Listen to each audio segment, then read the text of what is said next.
Hello, everybody, and welcome to the Monday edition of Moohead Radio. I'm your host, Bovine and Blue.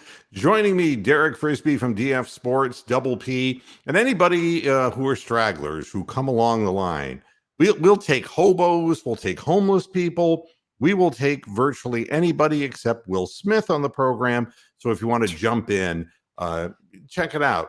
In the show description, there is always a link to the studio. And if you pass our credibility test, we'll let you on the air because I'm just that kind of cow.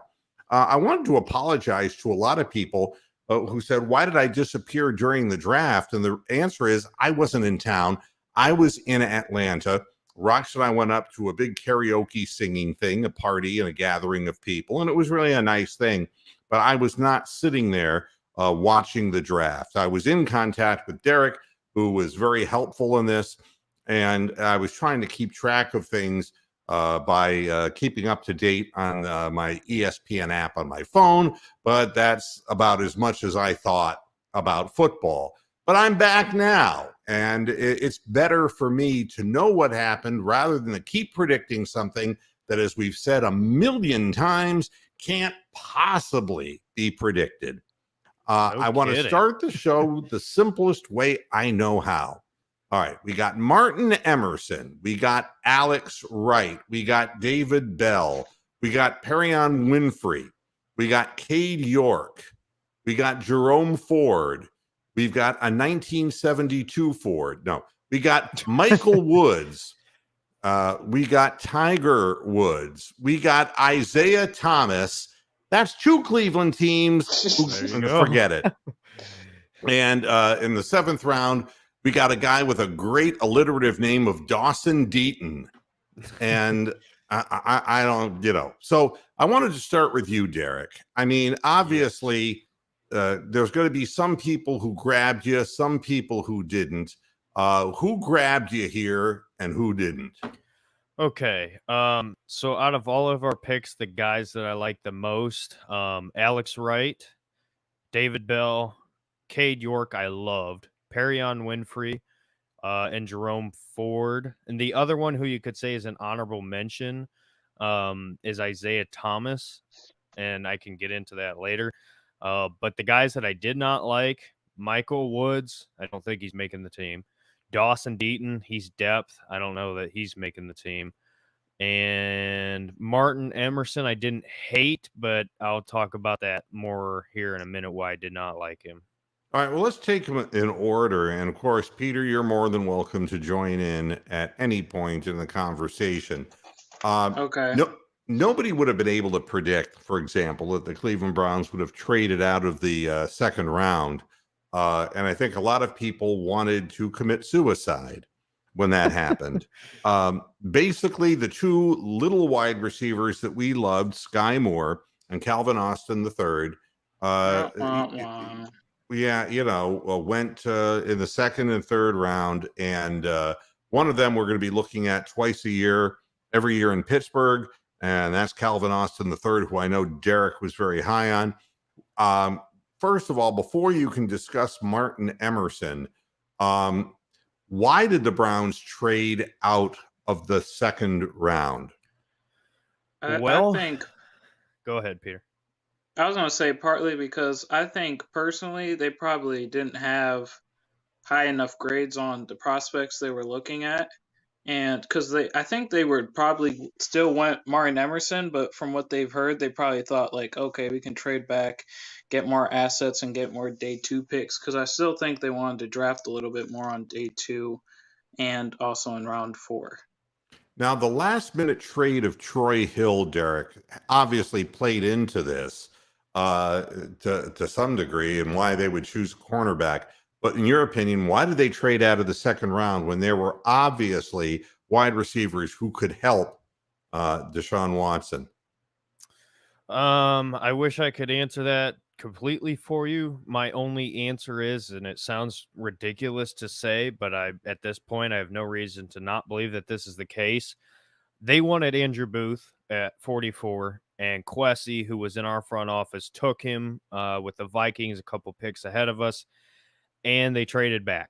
So I think the plan was not really Martin Emerson. I think he was definitely on the board. But they, in my opinion, they were looking for a third corner that they could guarantee will be here in this cornerback room with Denzel and Newsome for 4 years at least.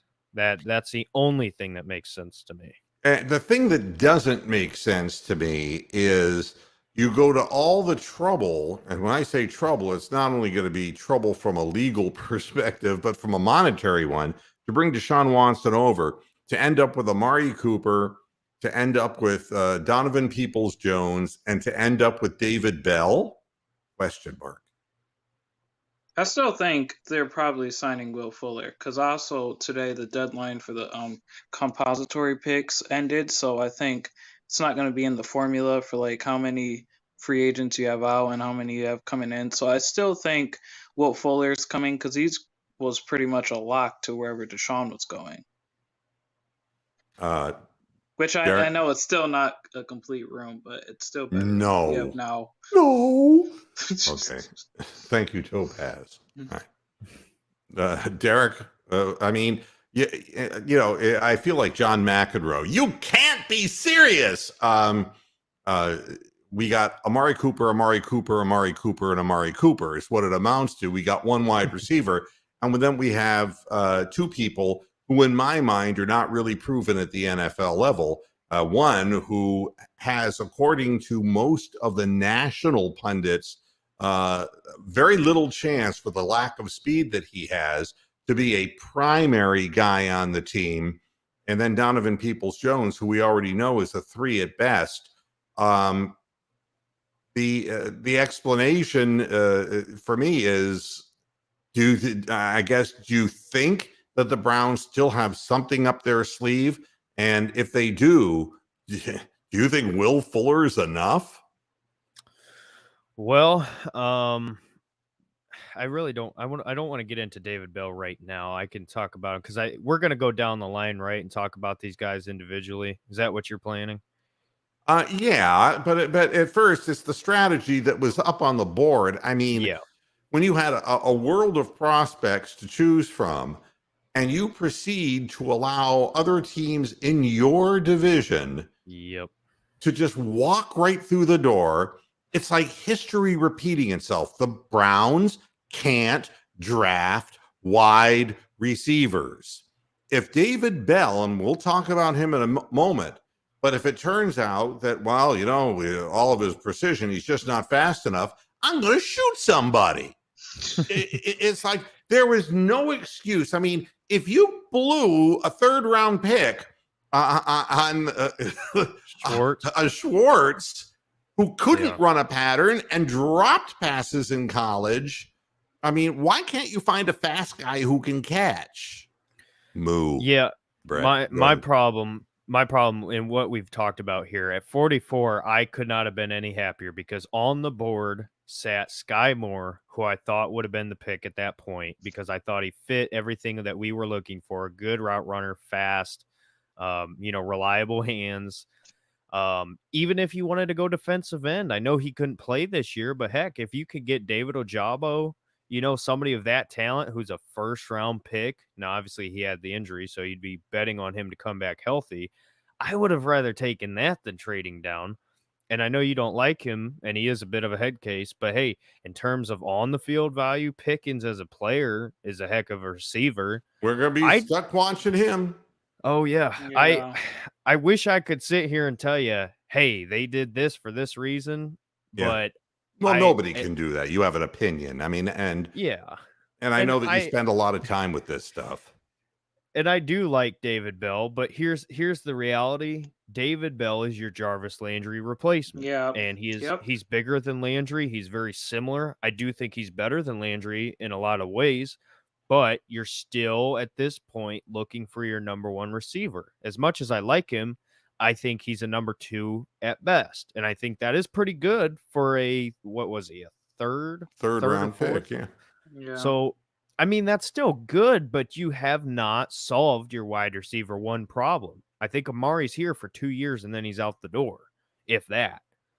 So, I wish I could tell you. But I don't know. They felt that a corner who they could have got later was more valuable than a receiver, I guess. But All right, so we'll start at the top or where we were.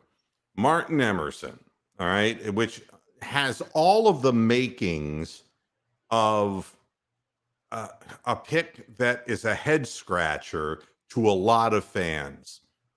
I know he has 6'2" height, but I also know that he intercepted one pass in his entire college career, and it's his size that talk about. He had a history in college of not being thrown at, which is what kind of boosted his value as far as the way the Browns work with analytics. I understand why he might have been on their board, but we already and I understand Newsome and Ward have been injured, and Greedy Williams has been injured. So I know that we need depth at the position. Is there anything that tells either one of my panelists that Martin Emerson can be a solid professional island cornerback? Peter, you want to go first? Yeah, I'll go first. I think one thing about Emerson, as you know, you mentioned his height. He's 6'2". And with the Browns, sadly, with Joe Woods, it's more of a, as we know, a zone scheme. And you also mentioned about the injuries with Newsome and Ward, which I was afraid about Ward getting re-signed because of his injury history that we were very familiar with. We need some depth because I like AJ Green, and I hope they like AJ Green, but I don't know the evaluation they have on him. And then we have Greedy Williams, who, as we know, always has who has nerve damage, so he's a big question mark. So I I think consider him a real doubt for yeah. continuing his career. I really do. Then we obviously traded Troy Hill, so I really thought they were going to draft a cornerback because we actually needed depth and a guy who's going to be here long term. Yeah, and what Amsterdam is saying is that with his height, he tends to knock balls down. That he can blitz, come in on a corner blitz or whatever, and get his hands up. But the real question is, they say SEC West. He was asked to cover good receivers, and he was one of the least thrown at in the SEC, and that's what they're hanging their hat on. Derek.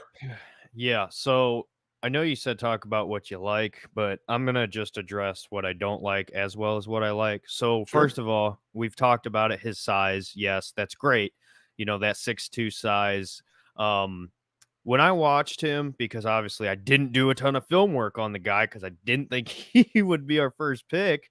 One thing I love about him when he is pressed up man to man, he does jam receivers at the line of scrimmage very, very well, which is a great thing for a corner to do, and especially at the next level. Because when you jam a receiver like that, it's all about timing. And if you can throw them off a second or 2 seconds, depending on who it is, that's great. I think he would be really good matched up against bigger X receivers. And somebody told me this today or yesterday. For year one, I would love to see him matched up against more tight ends than actual receivers, just so he can kind of adjust to the NFL better, in my opinion. He's a hard hitter. You could say that as far as what you like. But what I don't like, he's very, very slow for a corner. Playing the corner position is all about reading and reacting. He can't recover to save his life. I mean, What kind of 40 does he run? So Martin Emerson ran a 4.53 40. No, it was a 4.53, or at least that's what it says on the NFL. He ain't Deion Sanders. No, and he's, like I said, the recovery is such a problem because it's great to sit here and say, oh, he can cover tight ends, he can cover the bigger X receivers. That's great. He's not always going to be matched up against those guys. You're telling me teams won't look at him and say, hey, let's throw our fastest man against him? That's my problem. If he can't get a hand on you, and that's another thing, before I forget, he's gonna get penalties. He's going to be such an annoying Grabbing, player. you mean? Exactly. He loves to grab. He gets frustrated very easily. And like I said, he can't recover to save his life. He's slow. I That's the way we like really, him. I really hope I'm wrong on Martin Emerson. I really do. If it was me and I was the defensive coach, if I was Joe Woods, I would put him at strong safety. I don't see him as a corner. He's a situational corner at best. The only thing I can think of was the fact they were going to trade Troy Hill. And the other thing is that Greedy Williams is at the end and that they're Yes. going to go through this. And if he gets hurt again in the preseason, it's over for him. His career in football will be over.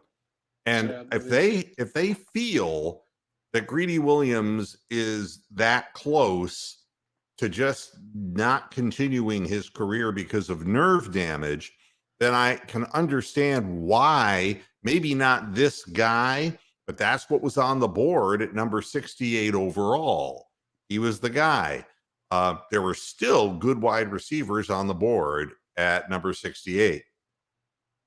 Very good receivers. Yep, and that we just turned our backs on.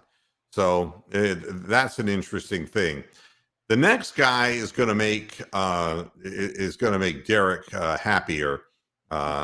That's the number 78 overall, Alex Wright out of UAB.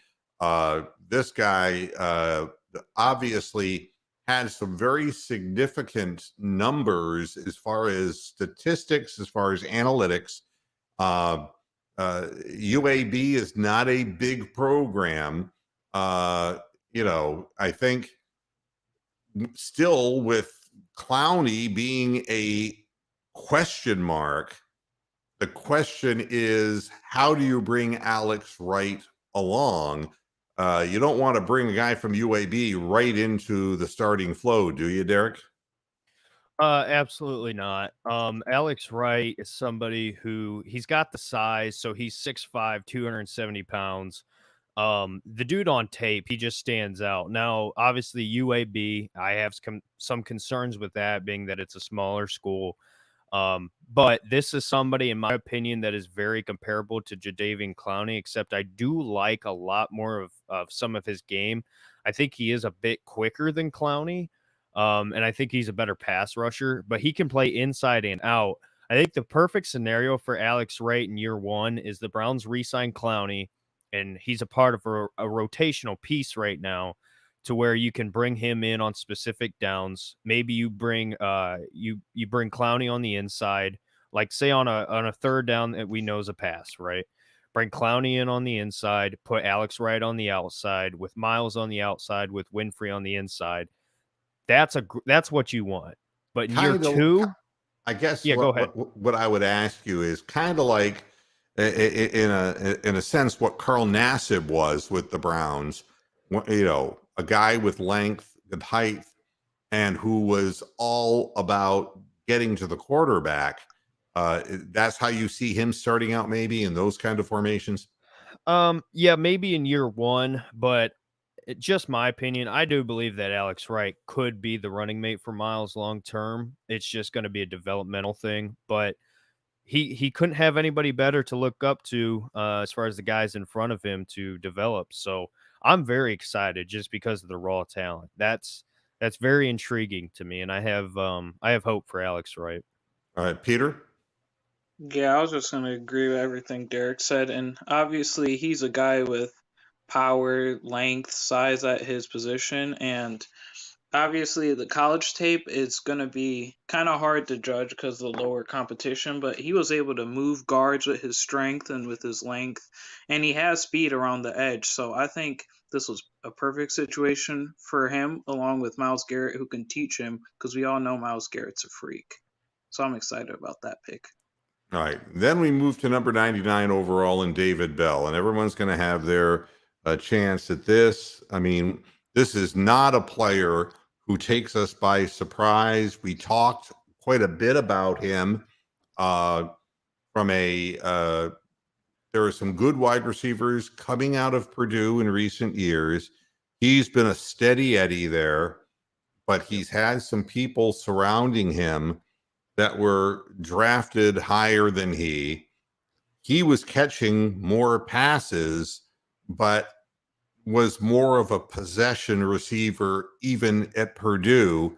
Great hands, great route running capabilities, but that 4.65 slash 4.71 that he ran back to back at the combine and at his pro day really kind of stand out as not just slow, but elephantine slow. And when you're looking for somebody to help you stretch the field like we thought the Browns were doing, this is what we come up with. And I understand that with David Bell, goeth Jarvis Landry. But I'm not going to let you get away, Derek, free by saying that he might be better than Jarvis Landry, because Jarvis Landry is a proven NFL commodity. And the fact is that he proved that whatever his real speed is, it didn't matter because of the skill of his route running. And I understand the need to compare David Bell to Jarvis Landry, because we're not going to be re-signing Landry when we draft this guy. This guy at number 99 overall is going to get his chance to play, and that's not going to leave any room in the slot, because he's going to immediately, David Bell will go to the slot. That's where he's going to jump into. So he's going to be compared to Jarvis Landry, for better or for worse. Now, go ahead, Derek.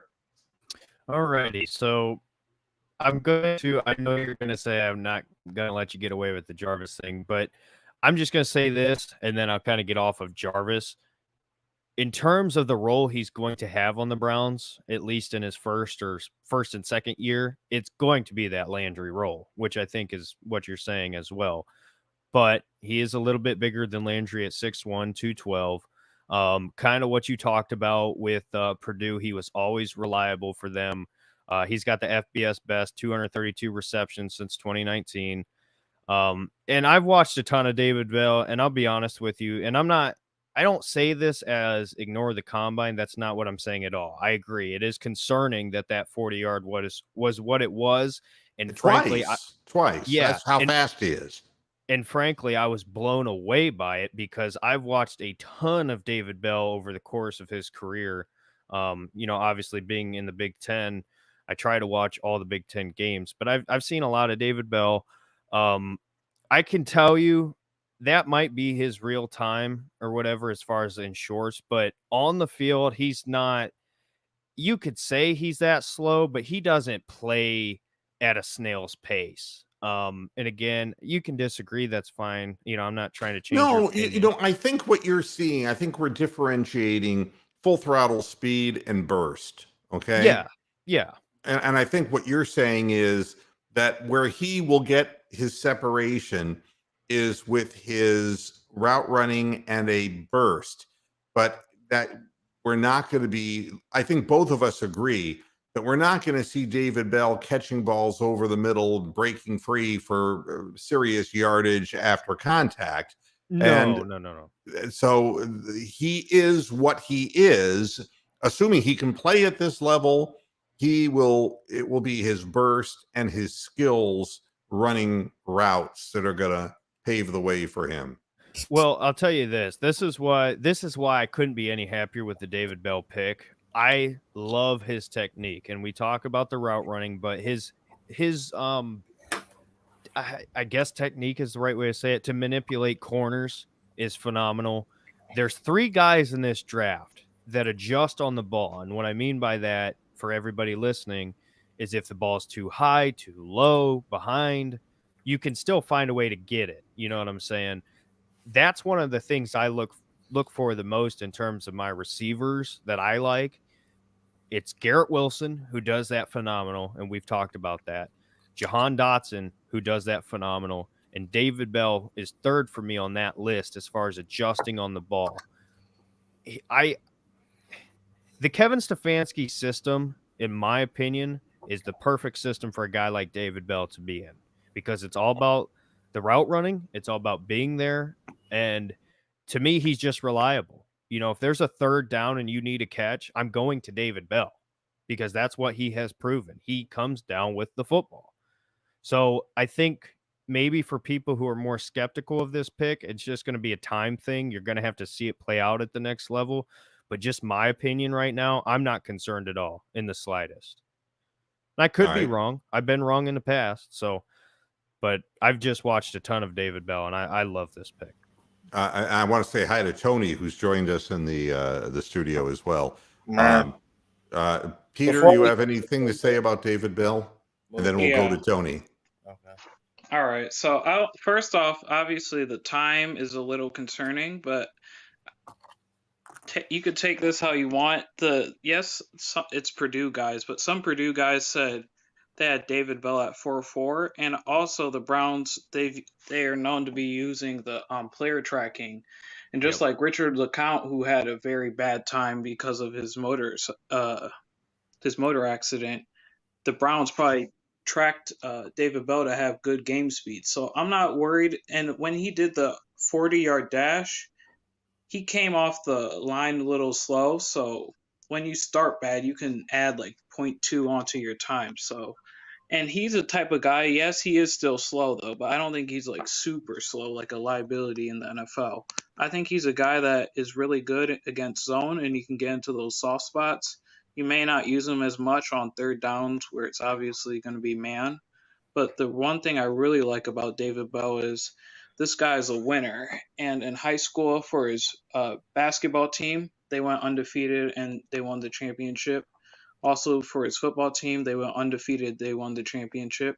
He was able to join the varsity team as a freshman, and he was the Indiana Player of the Year. So when you lose a guy like Jarvis, he's a guy who's a winner, and he's going to let his work on the field do the talking. So I'm really excited about the David Bell pick. And I think the value for him at the third round, yes, there was some other guys like maybe Calvin Austin, but for him with his size and how fast he's going to be in game, and he also has reliable hands, I really like the pick for the Browns where they Before got I get to you, Tony, I wanted to comment on what Peter just said.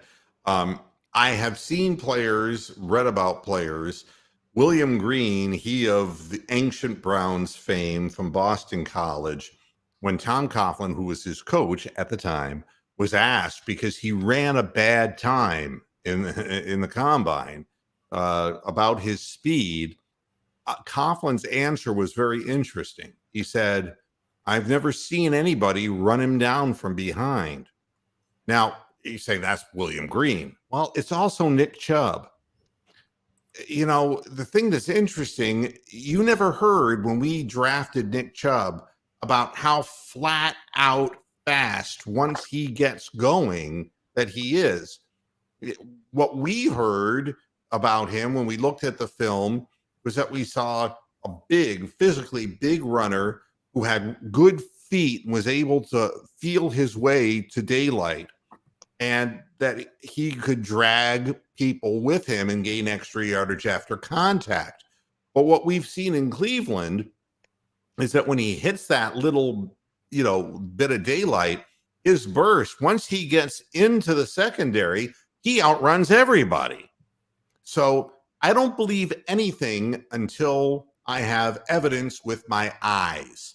And all the film in the world, it's just like my eyes tell me that Schwartz cannot play in the NFL. And I want my eyes to see just what David Bell can do. And you may be right, Peter. He may be quicker. And we're not going to say that he's a burner. He's not a burner, he might be quicker than what his times are showing us, enough to make a difference when paired with his route running capability. What's up, Tony? Hey, can I add this real quick? Real quick. So I just want to throw this in real quick. So some teams before the combine had him graded as a second-round pick. Right. So this fall happened because of the combine, not because of the film, not because of the what you said, Peter, with the data on that as far as like the in-game speed. So it was strictly the combine why he fell. Well, I have to unfortunately break up the Browns talk for just a second, and I have to give you a bit of comeuppance. On Sunday, you tweeted me about John Morant getting suspended. I would like you to put your finger in your mouth and pull the hook. Butt crack sports move. How did you miss that? Because I was in the middle of looking at so many fucking things, quite honestly, that it was like, oh my God, that can't, I mean, for doing that, and you're the first person I thought of. I thought you had been watching that. And it was bad enough that the Wolves it didn't come through, that KAT didn't come through. Yeah. But I was curious about that. Yeah. And it turned out that I was, butt crack sports. That's pretty. Are we talking the draft in general, or are we going pick by pick? Well, we were going pick by pick, and we were up to David Bell. I like the Bell pick. He was pretty good at Purdue. I think they could have did more with the wide receiver position. They probably should have went more. But I do like Bell. I'll wait for the rest of my opinions because pick by pick, the fourth round, right. The fourth round of the next pick had me just. Yeah, Keyblade is obviously saying he's in the minority. I've left this comment out so I would make sure we got to it because we're at the fourth round. He didn't like that the Browns would even consider Oprah Winfrey because of her liberal. I'm sorry. Perrian Winfrey, like so many people, seems to be so positive about him. Keyblade's concerned that he slid very far. There's a reason for that. Who could elaborate on this prick? Oh, pick. I'm sorry. Geez, Keyblade. We're going to start with Derek. I know you wanted this guy, so you're very, very high on Perrian Winfrey. But what do you think made him drop as far down as he dropped? Well, he dropped because there's concerns with him in the run defense. He's not viewed as a complete defensive tackle. He's more of a 3-tech rush up field kind of pass rushing defensive tackle. That's why I would say he fell. Plus, I would say this as well. And this is just my personal opinion based on, viewing these guys and everything. It was a very, very deep defensive tackle class, in my opinion. So I can't answer you why he fell as far as he did. My mind was blown. But since you're on me here, I'll just go ahead and tell you what I love about him, because this is by far my favorite pick. So the size speaks for itself. I mean, look up a picture of this man and that'll tell you how big he is. He's 6'4", 290. Is that right? Yes, 6'4", 290. So what I love about him and what I just said, he's a perfect fit for us. That 3-tech defensive tackle, rush up field. Early on in his career for the Browns, you're not going to see him on the field all the time. He's going to be more of a rotational piece that I think develops into a starter, almost similar. And they're not similar players, but just kind of how JOK's career went with the Browns so far, where he wasn't on the field a ton, but then finally they were like, all right, we got to get this guy on the field. That's how I see it for him. He's a freak. He's a monster. His strength is unbelievable. I mean, he just bull rushes guys incredibly. Let me ask you a question, because you're all right. Because I want to get this, what I'm reading about him from other sources, and it somewhat fits in with what you're saying, is that when you're running at him, he's far weaker than when you're running away from him. Yes. And that would be kind of what you're saying, as far as he'd be more effective in what you refer to as the 3-tech. Yeah. So basically, how I could explain this is like describing a 3-tech defensive tackle. Like I said, rushing upfield. Basically, what you want in that position is somebody who can disrupt the middle of the pocket on passing downs, who can get in the quarterback's face. Does that kind of make sense? Yes. So at his size and his strength, that is his number one specialty, I guess you could say. I mean, he just blew through guys. He is violent, and you saw his post game interviews and how much of a like hyped up rah kind of guy he is. Yeah, he's a motor guy. Oh Yeah. yeah. But this is my favorite part about this pick. Myles Garrett has never had this kind of help from the interior defensive line on passing downs. My argument as far as like why, if you don't like this pick, my argument is kind of the same like it was with Jadeveon Clowney last year. Everybody was like, oh, well, look at the sacks. He doesn't have sacks. Well, yes, you're right in saying that. And just like people are right in saying that, hey, he might be weak as a run defender and he might, have slow reaction time to the snap or some of the other, weaknesses I'm reading right here.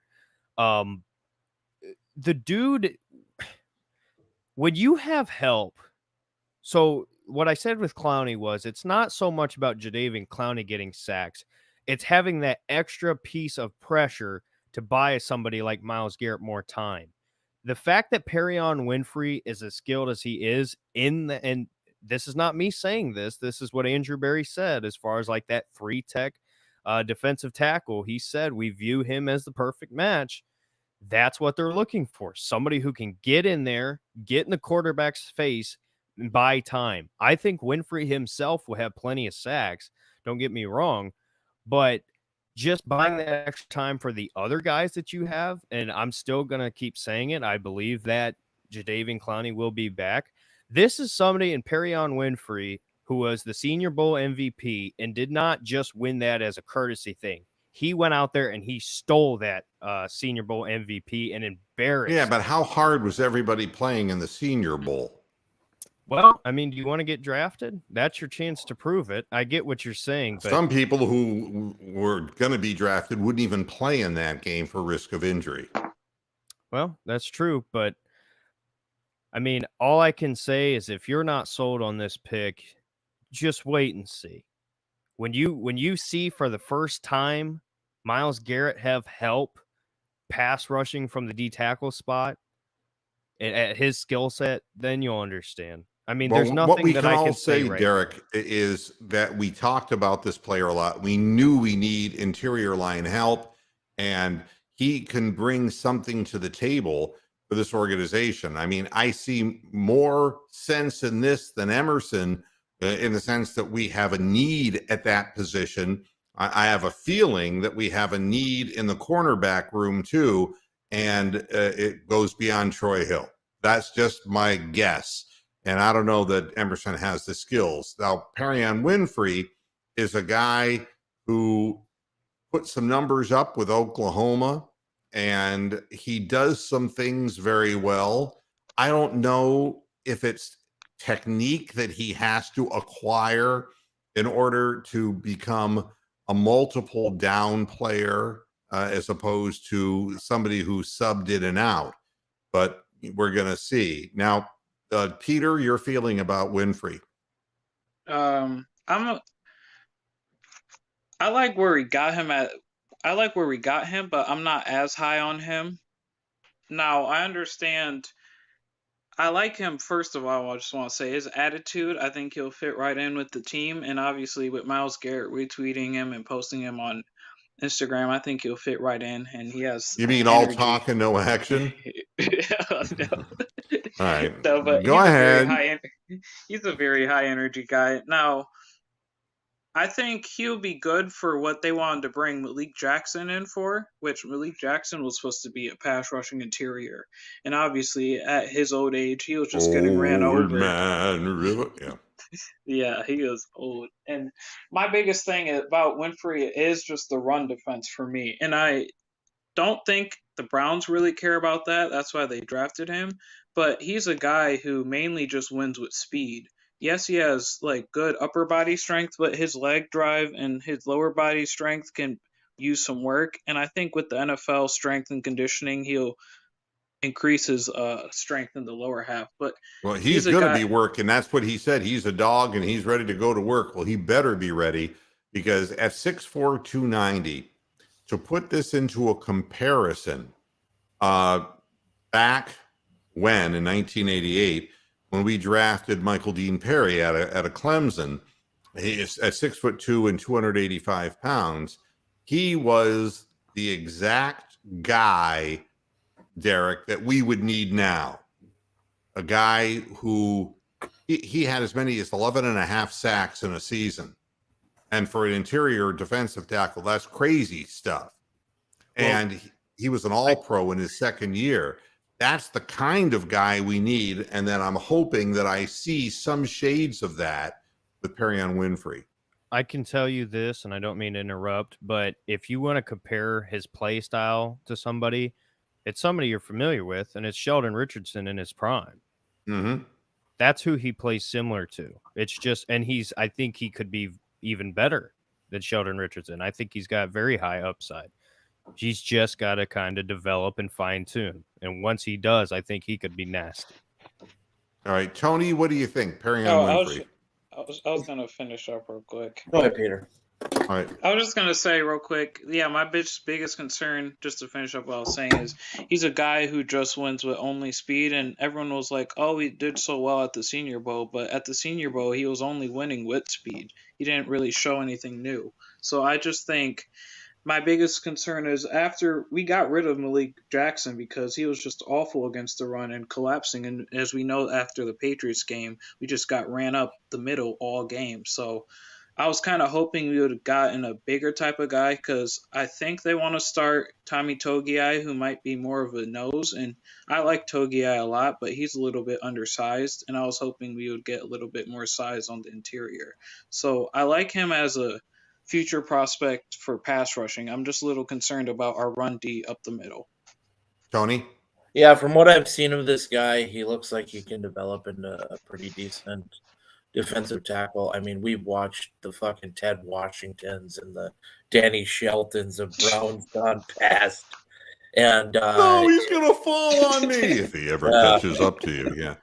The only thing they wanted to turn him, into something Danny Shelton, where he really showed the most power and drive in his game, was to the buffet line. And this guy at 6'4", 290, he can add muscle and he can add weight.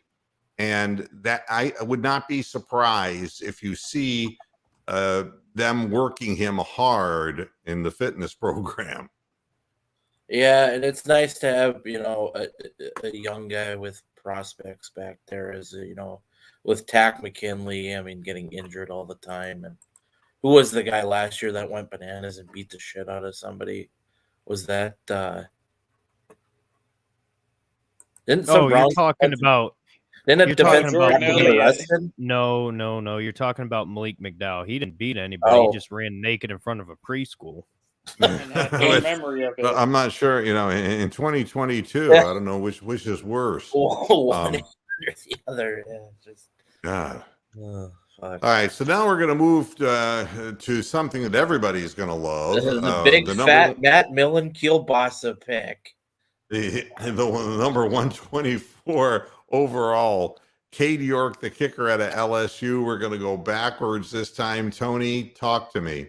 This guy better be the second coming of Lou Groza, because I'll tell you, I've never seen a kicker get drafted that high and turn out to be anything with the team he's drafted by. It's a funny position, to be sure, and it's such a psychological position. It's just that which I can certainly understand. The Browns have had troubles with kicking. I mean, Chase McLaughlin. I'd rather rely on. I'd rather have Jim Hammer kick than Chase McLaughlin, or Bronk with his broken ankle. But McPherson was picked in the middle rounds last year by the Bengals, and again, it's a monkey see, monkey duplicate. Yeah. And honestly, we couldn't continue to roll out Chase McLaughlin onto the field, and you could just see the sweat pouring out of his pores, and you could see that he like had the tremors. Everything was hooking, and he just couldn't get it. He couldn't get it through the goalposts. He just psychologically became defeated. He started out so well, but the thing that every good kicker that I've watched in my life, from Groza to Cockcroft to Matt Barr to Phil Dawson, okay? Mm-hmm. The one thing that they had more than anything was consistency. They were able to put whatever had just happened behind them, and they were extreme steady eddies. Matt Barr would never even give you an indication. No smile, nothing. Deadpan, complete deadpan guy. Phil Dawson, who just had big balls. And Don Cockcroft, the last of the straight-on kickers for the Browns. I mean, a guy who was just ice water in his veins. I don't know Kade York from a hole in the wall. I don't watch SEC football. I do know that he made the fog kick. This I know. I know that he's 15 of 19 from 50 and out. So we know that he has the leg. What we don't know is the mental composition. And when you're playing for a team like LSU, it's 7, not 3. So, a lot of these kickers, they may be very good, but they're playing for college programs that really taking the 3 instead of the 7 is considered a loss when you're at LSU. At least so it was when Orgeron was there, and they were, and of course when Joe Burrow was there. So less heat on the kicker. Double P, what do you think? I'll just keep it short because he's obviously a kicker. I like the pick a lot, and the big thing about Kade York is I think he's a clutch kicker, and he's saved LSU plenty of times. And the big thing about kickers is just you need the mental makeup, and with his background in soccer, I think he'll have the technique down and just go with muscle memory in the tense moments. So I like the pick. Yeah, and Krembley, nothing is going to save Stefanski with the $230 million price tag on Deshaun Watson. If Stefanski is indecisive and starts calling erratic plays and is back saying, well, that one was on me and I could do better, that ain't going to last past this year. Take my word for it. He'll be fired. He'll go from being 2 years ago the coach of the year to being blown out.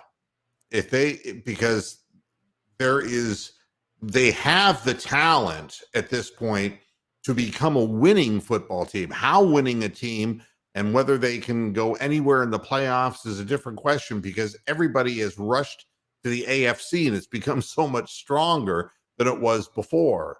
But there is no saving Kevin Stefanski based on this draft. Believe me. All right. Derek, the kicker. Well, Peter pretty much said the major thing. He's clutch. I mean, like you said, he saved LSU. And sure, you can say that, like, yeah, they need touchdowns. But for somebody who was relied on as much as he was, fantastic. And you talked about the Fog Bowl game when he made that kick.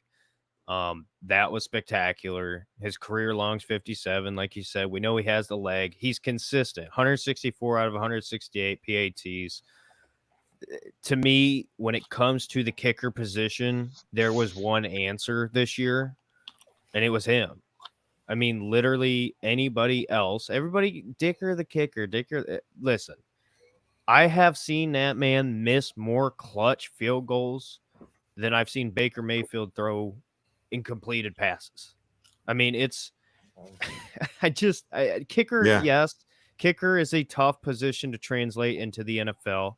I will give you that. I will give you, hey, kicking in Cleveland's different. The wind swirls in First Energy. I'll give you that. But in terms of the options here, you have to keep trying. Chase McLaughlin kicked in domed stadiums in the wind, and he sucked everywhere he kicked. Exactly. Right? And you had to fix this situation somehow. And York was the only guy to do it. Yeah, and in fairness, I think if this were a 6th or 5th round pick, I'd feel a lot better. I'm just leery against pick kickers that high. Yeah, well, But I know special it's teams, almost like begging for You're a almost putting failure. I too know what much you mean. expectation on the kid to live up to the hype.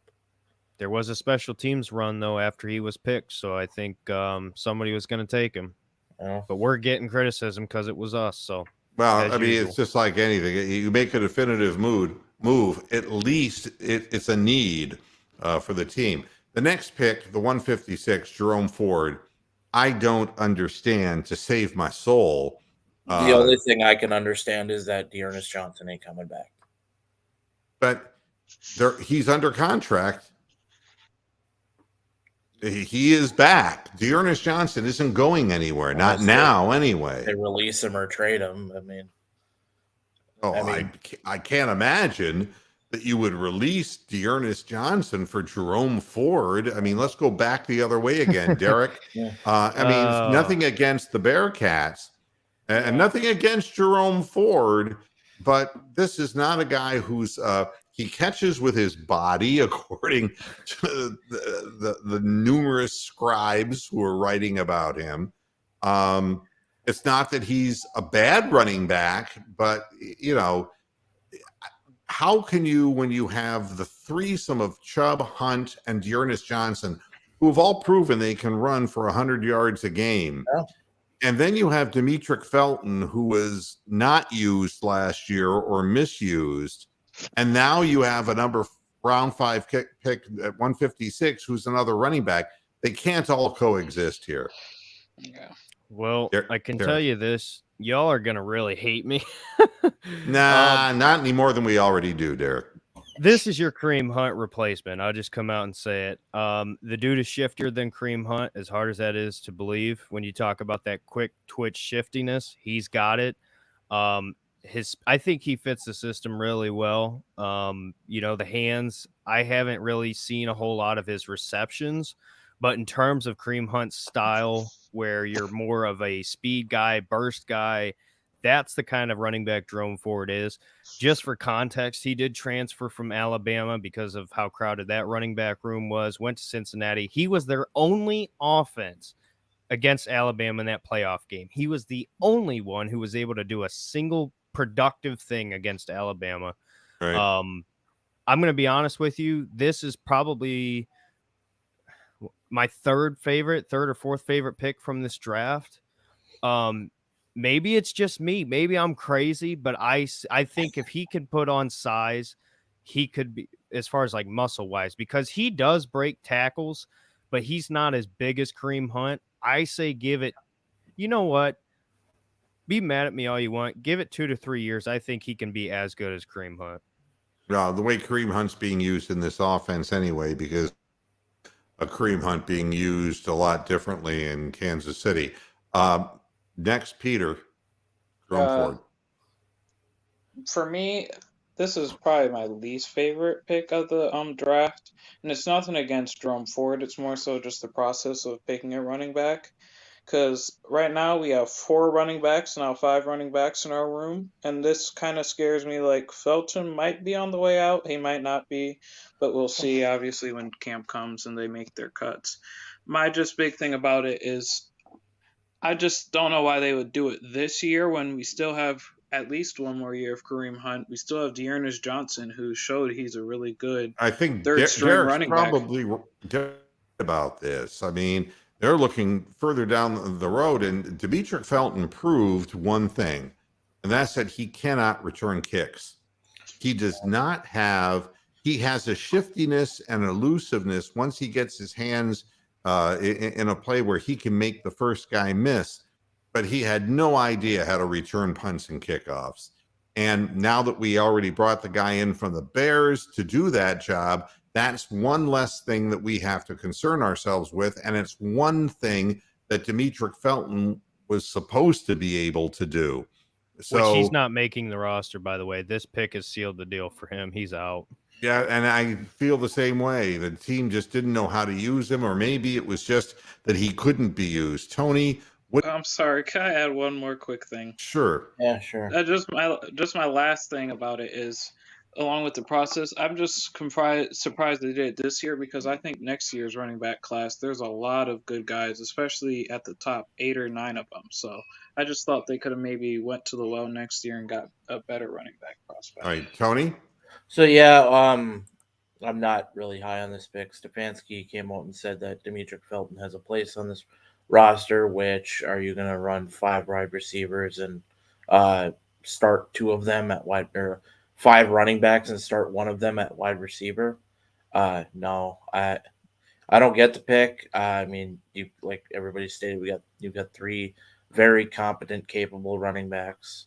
You've got Felton, who is a depth, can be a decent depth running back. It's hard to figure out 4 running backs when you don't have a full wide receiver room, when you brought in a $230 million quarterback. That's my immediate overview. I don't get it. Yeah, I don't know. And and they're making a lot of assumptions thinking that Deshaun's even going to play most of this year. So, I mean, I don't know. I don't even know what to think. I hope he succeeds, but I don't think Ford's in the best position to succeed because, Chubb's going to be the number 1 there for a very long time. And now we're going to turn this around to the 202nd pick, and we know when we get to this point, what there is. Yeah. But Michael, not out of the woods, the second. Out of Oklahoma, quickly as we're running out of time. Yeah. Derek, I know what you think, so tell us all. Yeah, he's not making the team. He's got one skill set. He's tall and he can run block like an absolute monster.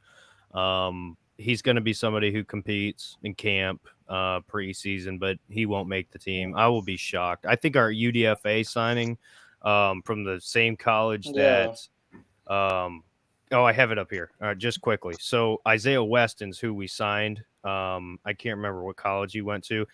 Basically, he's Christian Watson, but the stats say he's better. So, Michael Woods isn't making the team. Yeah, Michael Woods is nothing but a vertical guy, from what I understand. Peter? Yeah, I just think he's just a guy to get much needed wide receiver competition in camp for the room. That's all.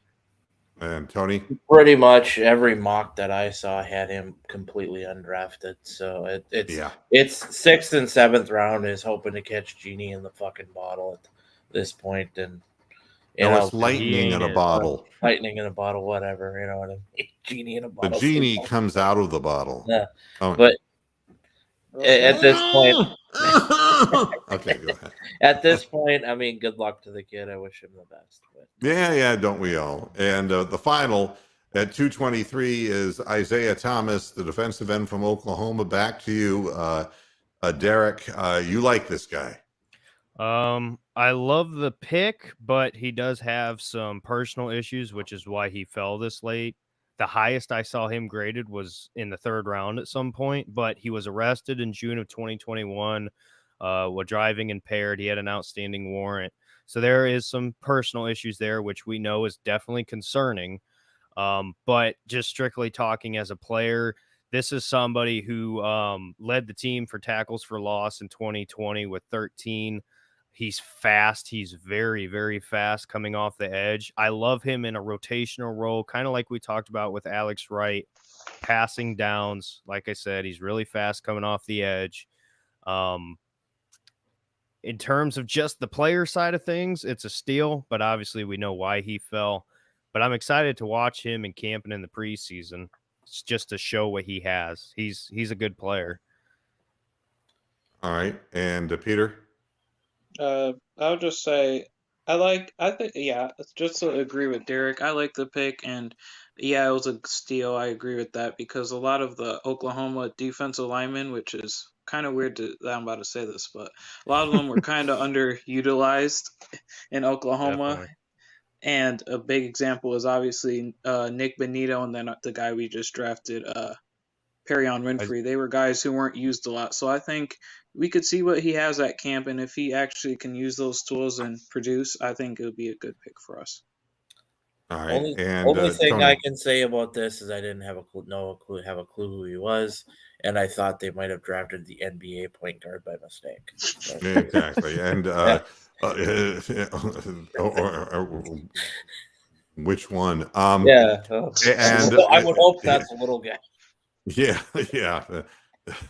Now the last pick, Mr. Irrelevant. I'm sorry, I shouldn't say that. Number 246, Dawson Deaton from Texas Tech. Does anybody want to say anything about? They're saying that he's, enjoy the XFL, kid, because that's where you're. Yeah, just no offense to him.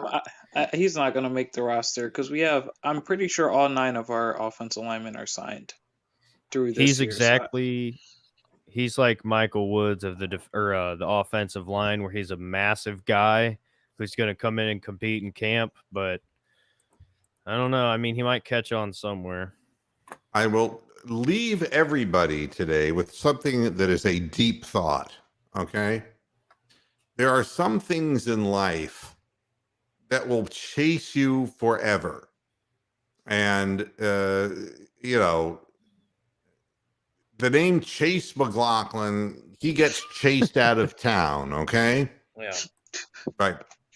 Now, the headline, Browns wave kickers Chase McLaughlin, and the next guy who they had just for competition. How can you be a kicker and have a last name of Blewett? Oh, I know. I mean, that is just too fucking sorry, man. Poor kid. You know that it would the headline on Cleveland.com blew it again. It's almost like as bad as Dicker. Dicker the kicker. Yeah. Dicker the kicker. Not as good as him too. Oh my God. So yeah, both those guys are bye-bye. And good luck. What we're going to be talking about on the next Moohead Radio are the draft picks from teams in our division. And believe me, Baltimore did very well, and Pittsburgh did very well. He was really defensive minded, and which they have to be, but they were a little bit rated more closely to what we did. But the Ravens first, and then the Steelers really did well in the draft, and we're sick of seeing that. But that seems to be a trend.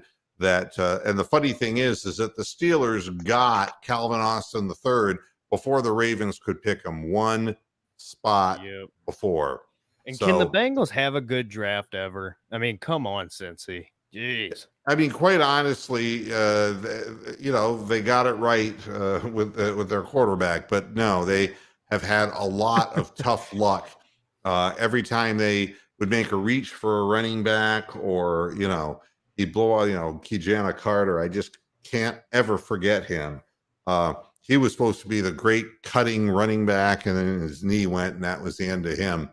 But we'll be talking about how the rest of the country looks at some of our picks, but specifically what's being said about what is happening within our division.